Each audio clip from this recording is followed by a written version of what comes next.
صاحبان کشتی آدمای بیچاره بودن و آنها میگویند خضر را که همه میشناختند ما شما را به پول از این طرف آب به آن طرف آب میکشانیم. در راه خضر یک باره یکی از تخته های کشتی را برای به کندن شروع میکنند که وقتی تخته رو میکنید میدونیم که آب به کشتی پر میشود. موسی میگویند آخر چرا این کارو میکنی؟ این مردم بیچاره همه در داخل صاحبان این کشتی بیمار هستند، باز هم به زمین این بی پول ما رو گرفتند، چرا تو این رو میکنی؟ موسی میگه مگر من نگفتم که چیزی از من نپرس؟ تو نمیدونی کارهایی که من میکنم سببش چی است؟ موسی میگه نه من فراموش کردم، مرا ببخش. باز دوام میدهند. در دوام راه وقتی از کشتی میگذرند در راه یک چند کودک ها رو میبینن که بازی میکرد. کودک های مایده، در روایت 2 ساله بود، کودک 2 ساله. دیگر میروند و حضرت خضر گردن اون کودک رو میزنند. یعنی این دهشت است. هر نفر هم این حالت را یا این گفتیم این مشهد را بیند دهشت زده میشود.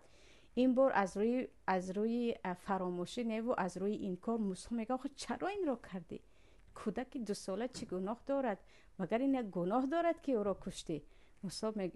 خضر میگه من نگفته بودم که تو به من صبر کرده نمیتوانی؟ کارهایی که من میکنم تو از آن بیخبری؟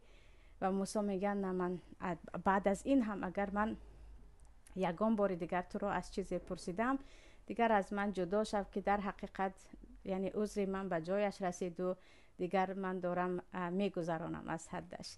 بعد از این راه را وقتی دوام میدهند به یک قریه یا یک دهه می آیند که در آن دهه اینها هر دو گرسنه بودند، هم خضر و هم موسی. به اهل دهه میگویند ما مهمان از دور هستیم، گرسنه هستیم، به ما خوراک دهید، که آنها مردمی بخیل بودند.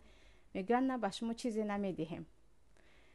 و هر دو در نزد یک دیوار تکیه میکنند که اون دیوار از کهنگی داشت میافتید.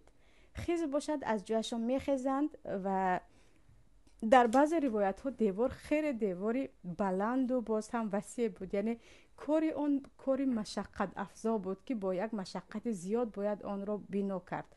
موسی دیگر به کار شروع میکنند که ببخشید خضر دیگر به کار شروع میکنند که دیوار، یعنی یک کاری پر از مشقت را برای کردن شروع میکنند که موسی میگن ها این کارو میکردی پول هم میگرفتی.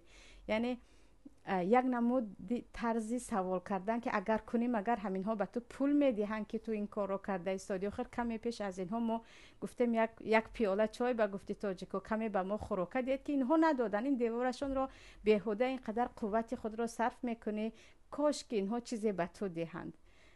در همین جا حضرت خضر میگویند دیگر این آخرین سوال تو به من بود و هذا فراق بینی و بینک، با هم جدا میشویم دیگر.